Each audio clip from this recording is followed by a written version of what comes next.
안녕하세요. 오늘도 사연살롱을 찾아주셔서 감사합니다. 인생에서 가장 평탄하고 즐거운 일상을 보내고 있는 여성이에요. 제 경험담을 풀어보고자 해요. 저는 외동딸이었는데 어렸을 때 아빠가 사고로 일찍 돌아가셨고 중학교 입학하자마자 엄마가 재혼을 하시면서 완전히 혼자가 되었어요. 엄마는 제가 모르는 분과 결혼을 하셨고 저를 영영 버리기를 원하셨거든요. 1년이 지났을 때 엄마는 아예 재혼하신 분과 외국으로 이민을 가셨고 소식이 끊겼어요. 저를 불쌍하게 여겨주신 외삼촌과 외숙모가 유일한 친척이고 가족이었네요. 하지만 저는 어딘가 겉도는 존재였고 그래서 외삼촌 외숙모와 친밀하게 지내본 적 없이 성인이 되었죠. 장학금 주는 전본대 나온 뒤로 이런저런 일을 하며 돈 벌고 하루하루를 사는데 급급하며 나이를 먹었어요. 저는 늘 외로웠고 이런 저를 보듬어 줄 사람을 원했던 것 같아요. 소극적이고 습관적으로 눈치 많이 보고 미움받는 것을 두려워하는 게 저였지만 반대로 남편은 사람이 첫눈에 딱 쿨해 보였어요. 작은 것에 일희일비하지 않는 사람처럼 보였다고 해야 할까요? 엄하고 조금 무서워 보이는 부분이 있긴 했으나 이런 사람이 저의 편에서 평생을 서준다면 정말 든든할 거라 여겼어요. 저는 결혼하면서 남편의 고향 지역으로 이사를 한 경우였죠. 그래서 거기에 아는 사람 하나 없었고요. 아마도 결혼하고 배우자의 상황을 따라서 거처를 옮겨본 분들이라면 이때의 제 입장을 이해해 주실 것 같아요. 덩그러니 낯선 곳에 남겨져서 오로지 남편 하나 바라보고 의지해야 하는 형국이었죠. 그래도 우리 부모님이 여기서 가까이 사시잖아. 네가 외롭거나 심심할 일은 아예 없을 거야. 앞으로 네가 우리 부모님 좀 자주 찾아뵙고 말동무 해드리고 같이 시간 보내드려. 두 분은 딱히 하시는 일이 없거든. 너도 여기서 낯설고 아직 적응 못했는데 우리 부모님하고 먼저 가까워지면 좋지. 남편이 저를 달래며 위로하겠답시고 해줬던 말. 시부모님을 제가 가까이 모시라는 것이었죠. 시부모님은 저희 부부의 아파트 신혼집에서 버스로 7정거장 거리에 사셨어요. 제가 결혼 전에 자주 찾아뵌 것도 아니었고 따라서 친분이라고 할 게 미미했으나 그럼에도 한 가지 알았던 건 두 분의 성격이 무척이나 괴팍하시단 것이었답니다.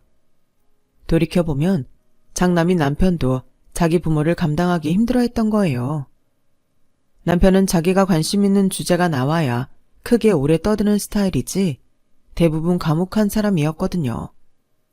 참견이나 잔소리를 딱 싫어했고요. 그런데 시부모님은 자식을 앞에 앉혀두고 잔소리를 끝도 없이 하시는 스타일이었어요.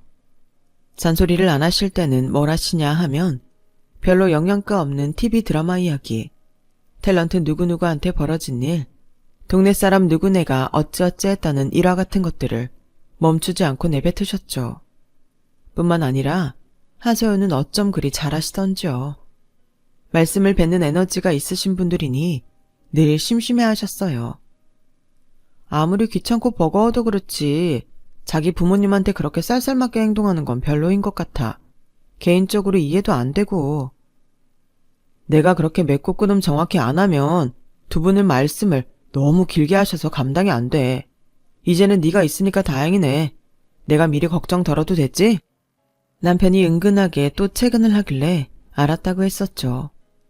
저는 부모의 사랑에 목이 마른 자식 입장으로만 살아왔었기 때문에 남편이 이상하게 느껴졌었는데요. 직접 시부모님을 겪어보니까 정말 힘들긴 하더라고요. 서로의 흉을 보시는 것도 저를 좌불안석으로 만들었죠. 5층짜리 빌라에서 2층에 사셨는데 엄청 오래됐지만 평수는 넓었어요. 하지만 자식들은 절대 거기서 부모랑 같이 안 살고 싶어 했죠. 남편의 남동생, 즉 저의 시동생도 근거리에 살았답니다. 저희 부부의 집이 중간이라면 시댁은 왼쪽, 시동생네는 오른쪽에 있는 위치였어요. 시동생이 결혼을 일찍 했는데 혼전 임신 때문에 그랬었더라고요.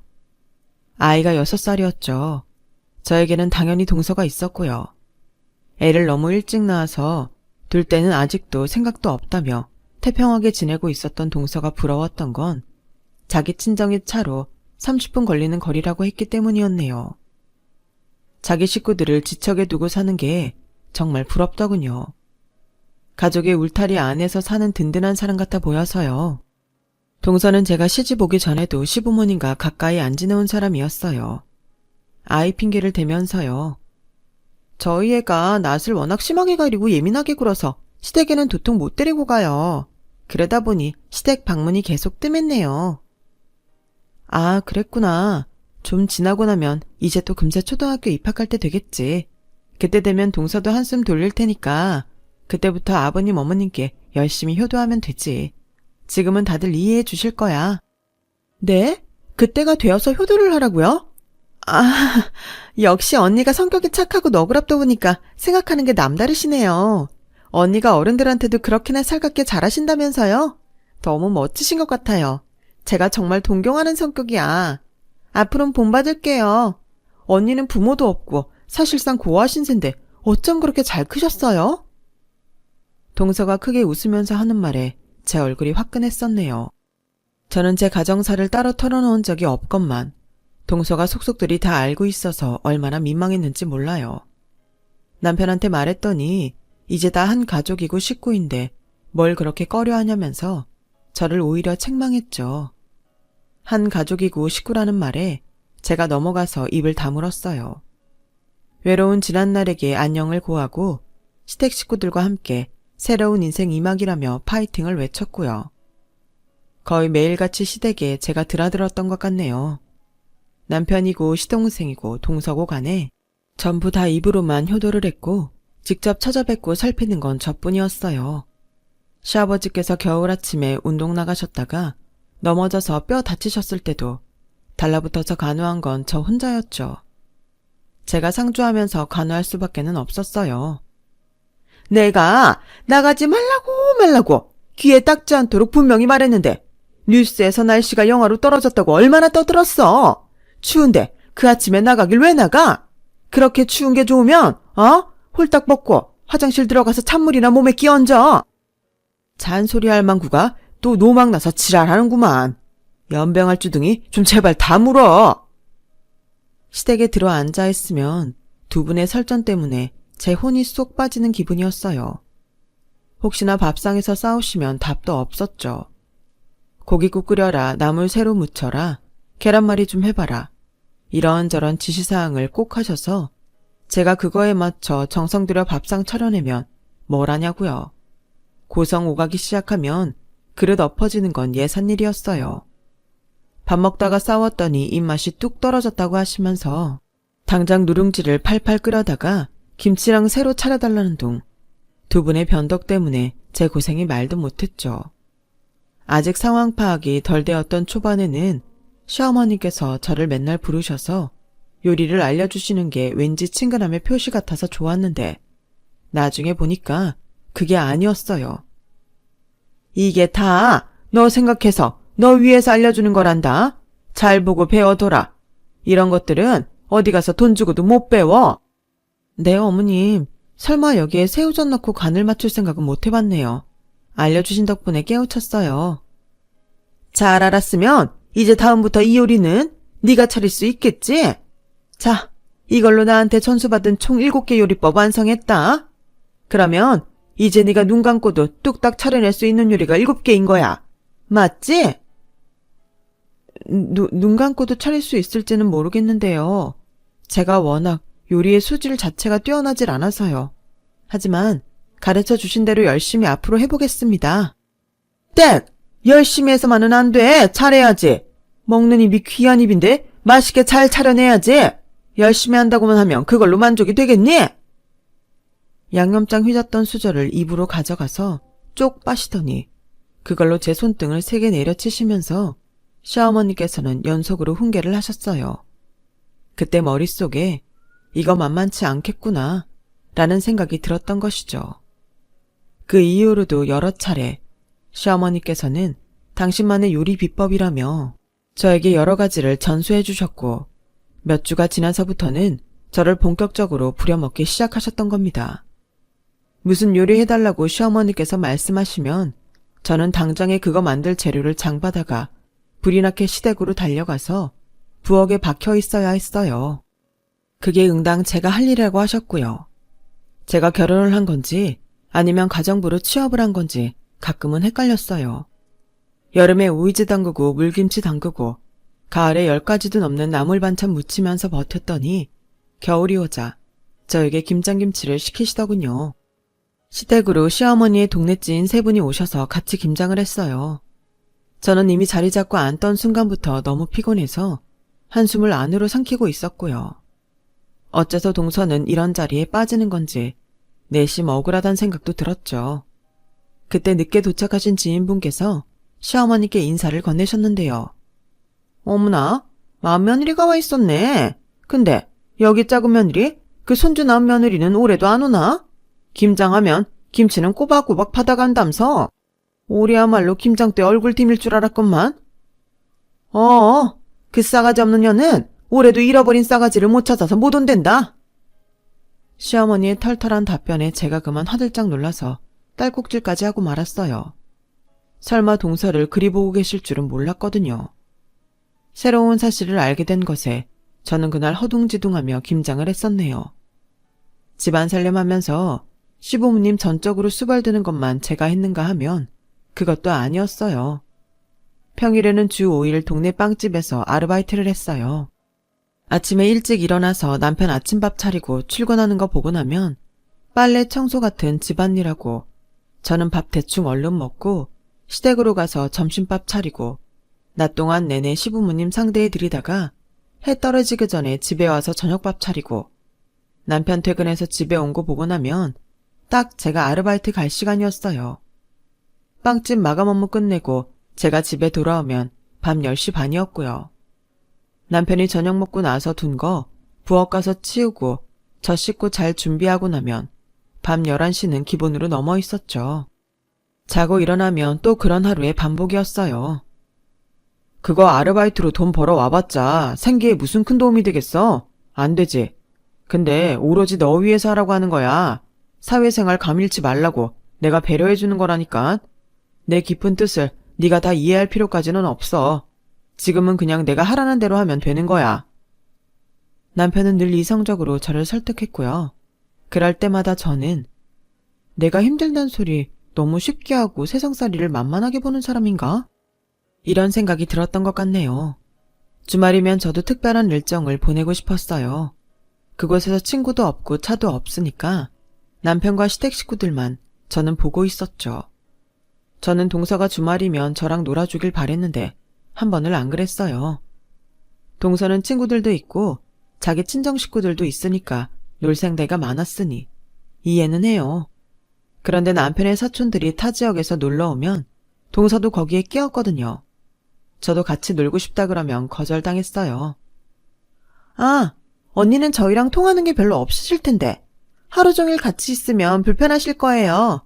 언니 생각해서 말씀드리는 거예요. 기분이 상한 제가 남편한테 직접 저도 그런데 같이 다니면서 놀고 싶다 했죠.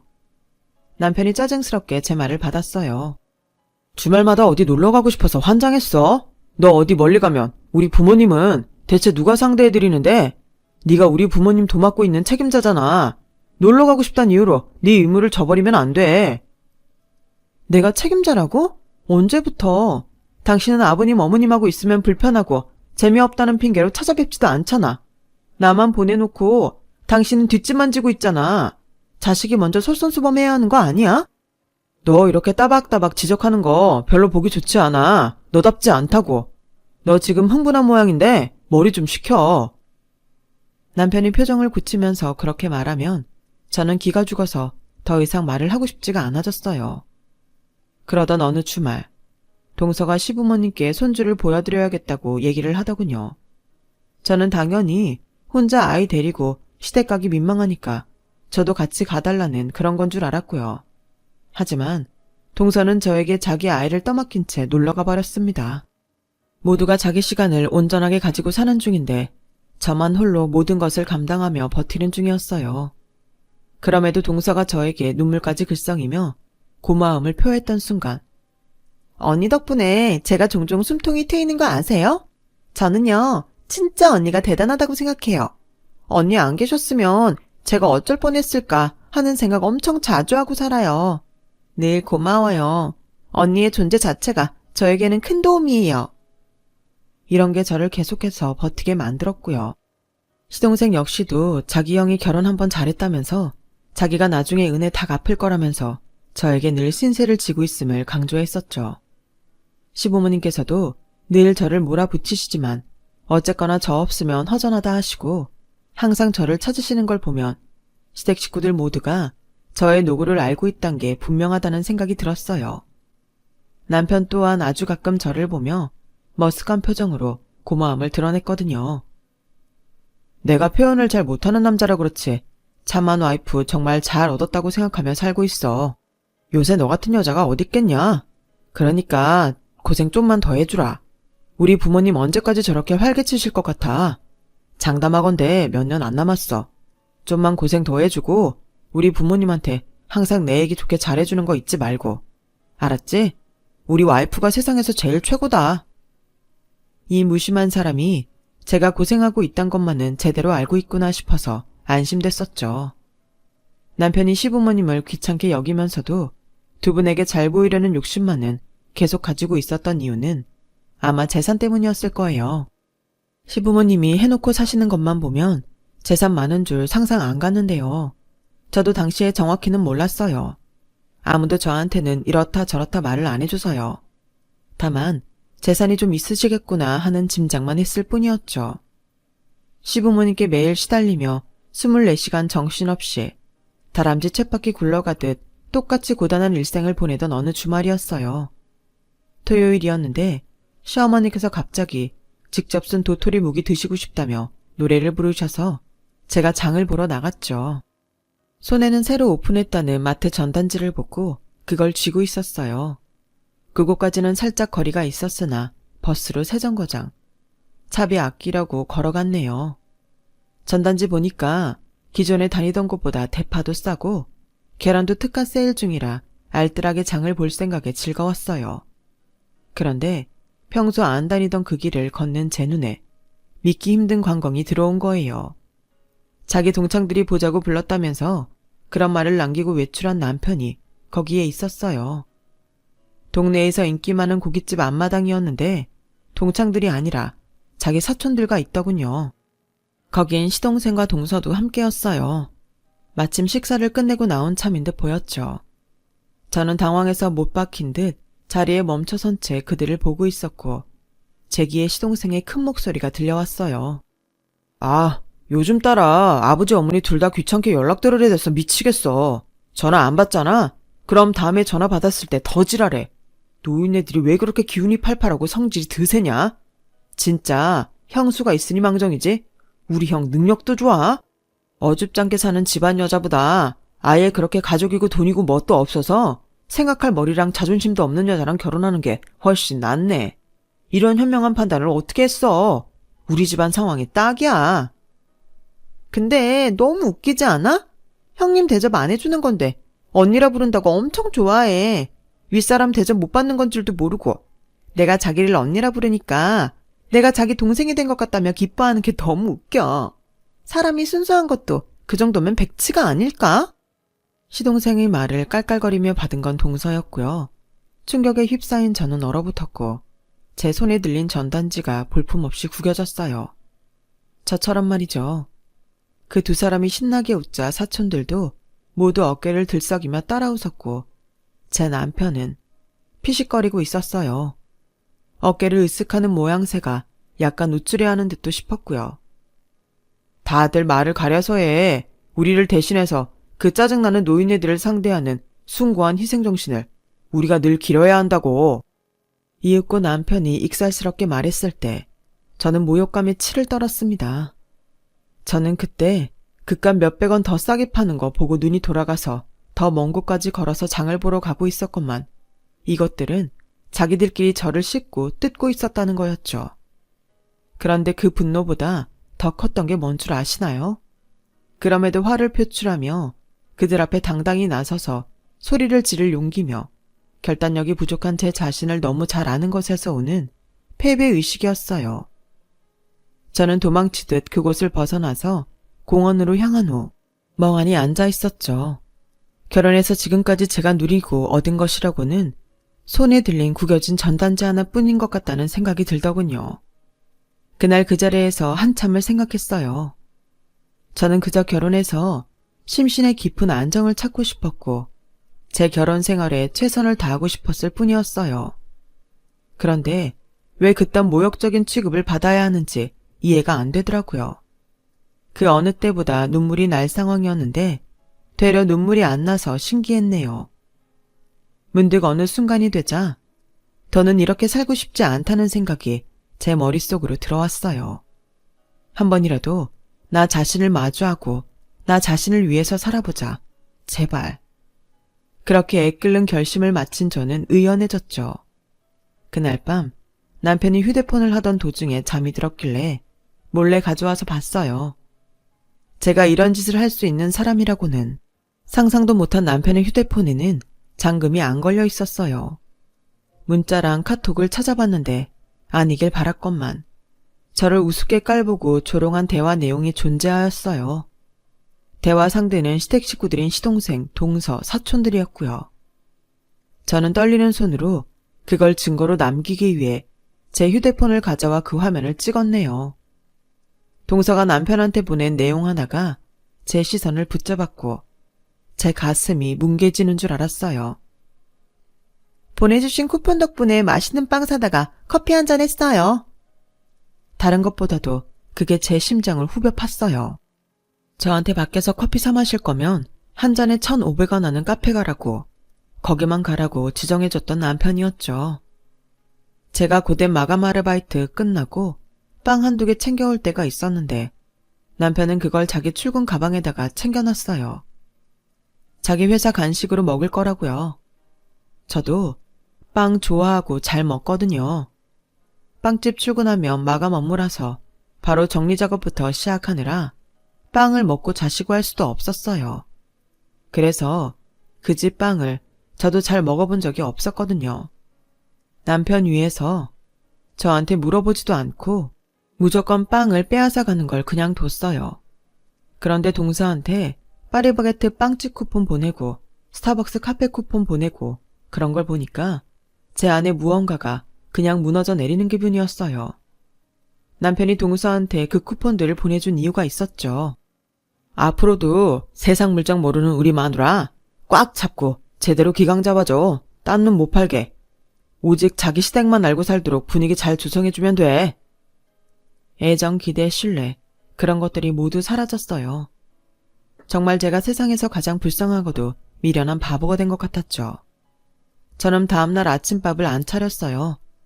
이불 속에 몸을 숨기고 남편이 아침밥 타령하는 걸 가만히 듣고 있었고요. 남편 출근 후에는 제가 시댁으로 곧장 향했어요. 저는 이혼을 할 작정이었고 그러기 위해서는 시부모님께 먼저 고하는 것이 수월할 거라는 본능적인 직감이 들었거든요. 아버님, 어머님, 저 이혼하려고 합니다. 그렇게 결심한 이유는 더 이상 못 해먹겠어서입니다. 제가 조용히 말씀드리자 두 분은 침묵을 지키시며 저의 안색을 살피셨어요.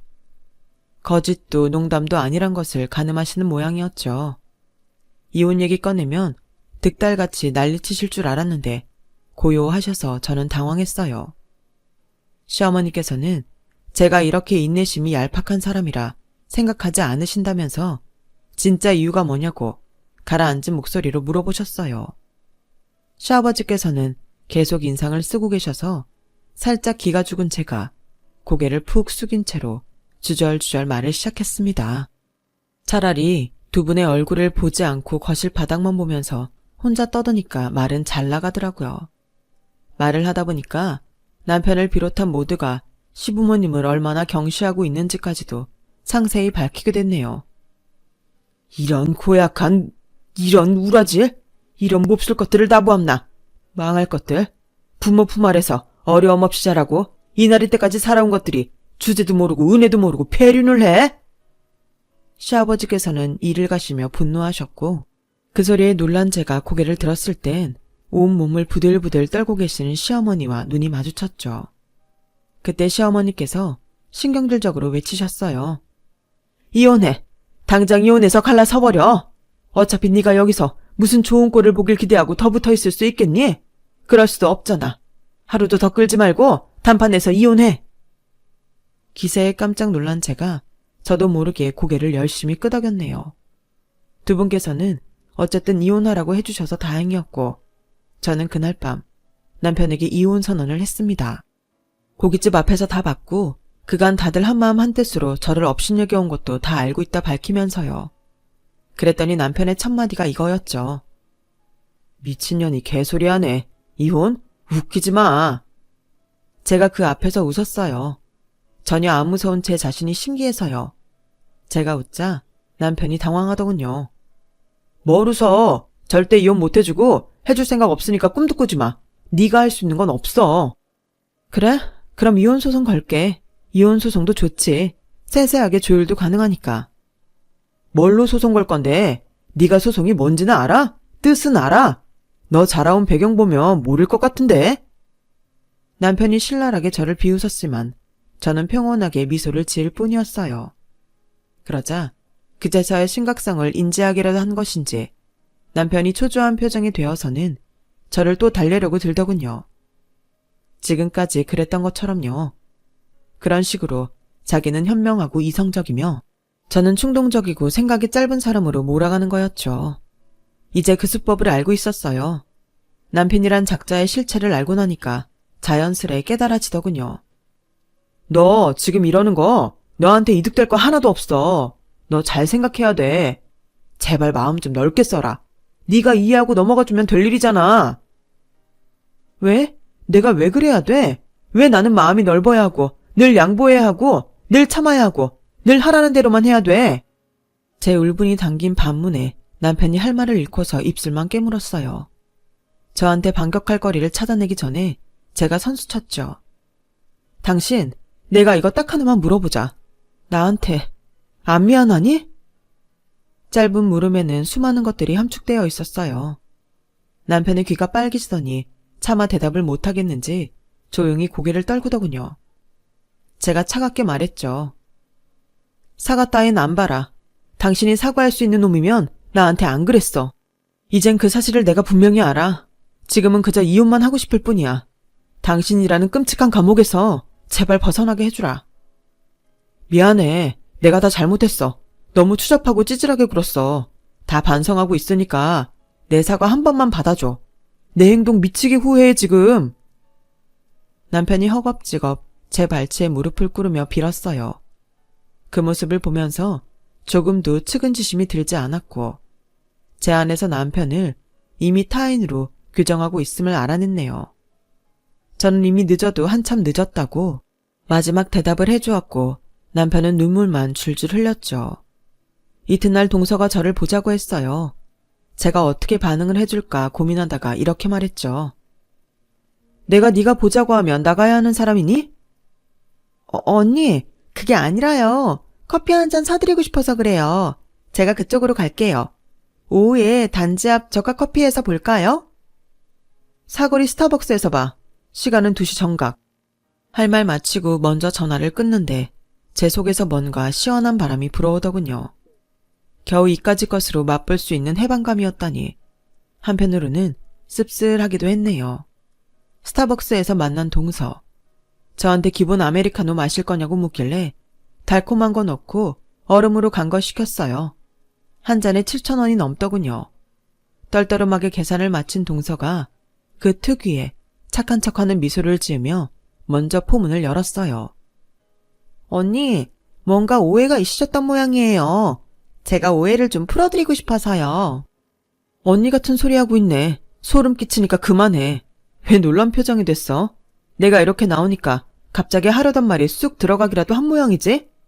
나는 있지. 미안하다는 사과 외에는 안 듣고 싶은 사람이야. 그러니까 이런 변명 저런 변명 대려고 괜히 머리 굴리지 않아도 돼. 죄송해요. 제가 잘못했어요. 생각이 짧았고 너무 예의가 없었습니다. 깊이 뉘우치고 있으니 언니가 아니 형님이 제발 아버님 어머님께 말씀 좀 잘해주시면 안 될까요? 지금 두 분이 화가 많이 나신 모양인데 저희랑은 이제 대화도 안 하시겠대요. 형님도 제가 왜 이렇게 굴었는지 다 듣고 나시면 저를 조금은 이해할 수 있을 거예요. 안 궁금한데? 내가 왜 동서랑 같이 덜 떨어진 인격을 지닌 사람의 변명을 들어줘야 돼? 그냥 나쁜 년으로 남아. 그러면 되는 거야. 어디 언감생심 이해를 받으려고 하고 있어? 동서의 충격으로 물든 얼굴을 감상하며 천천히 자리에서 일어난 제가 음료를 챙겨서 그곳을 빠져나왔어요. 얼빠진 시선이 제 뒤통수에 꽂히는 기분, 꽤나 유쾌하더군요.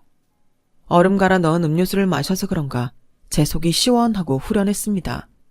진작 이렇게 질러보고 살 걸 싶더군요.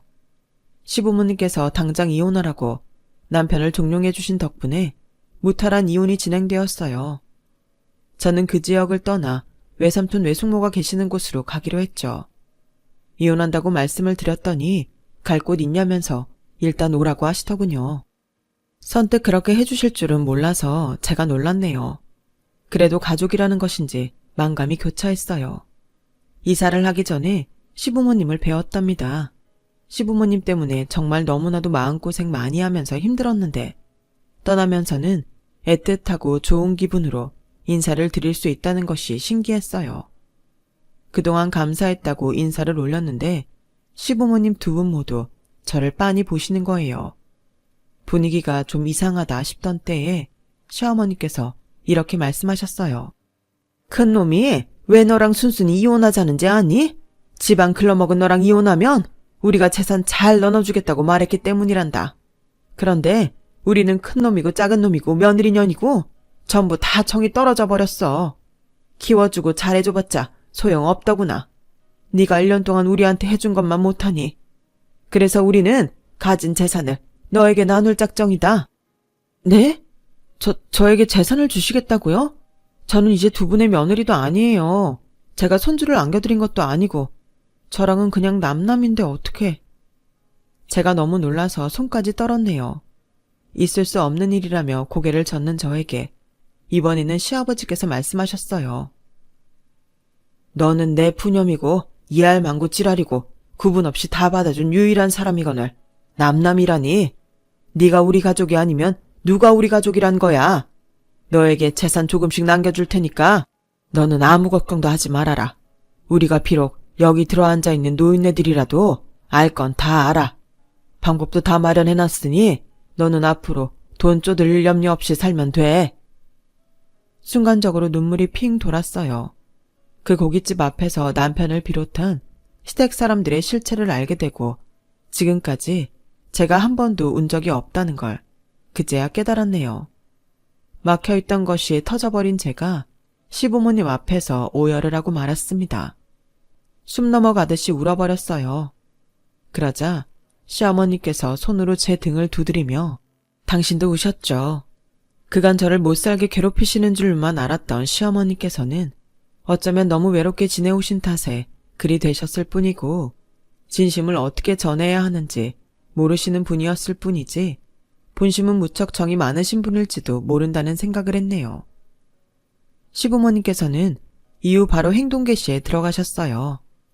시동생과 동서는 알고 보니 시아버지의 오랜 지인이신 분께서 주인으로 있는 집에 전세를 살고 있었는데요. 어이, 김 차장, 전세 만기 날짜 곧 아닌가? 이제 다시는 해주지 마. 필요 없어. 하루빨리 그것들 내쫓을수록 좋아.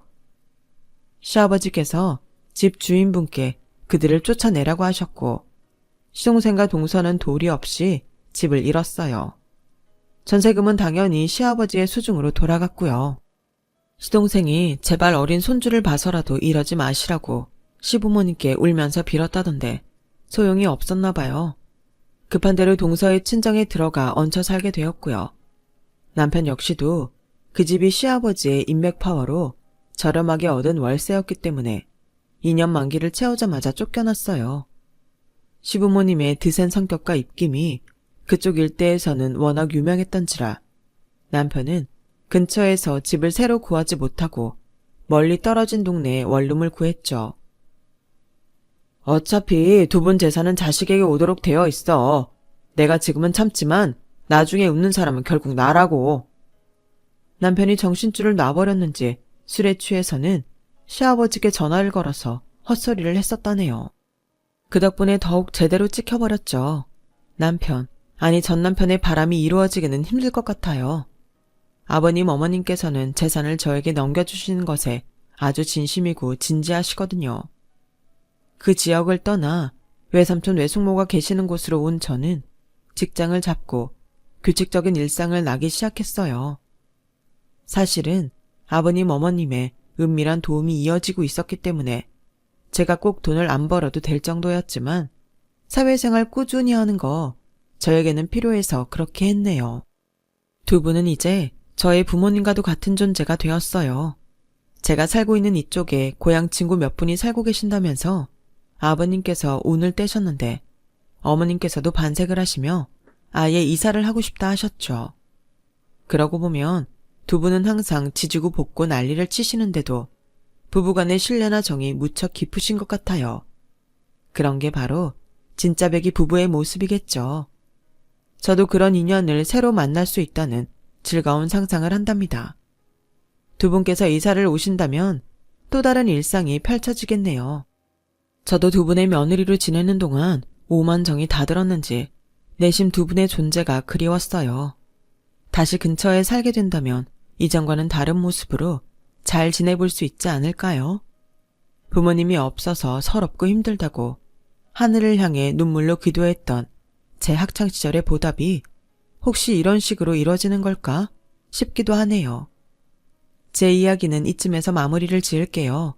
들어주셔서 고맙습니다. 건강하세요. 여러분, 사연 댓글에 응원과 현명한 조언 부탁드려요. 좋아요와 구독은 저에게 큰 힘이 됩니다. 오늘도 좋은 일 가득하세요.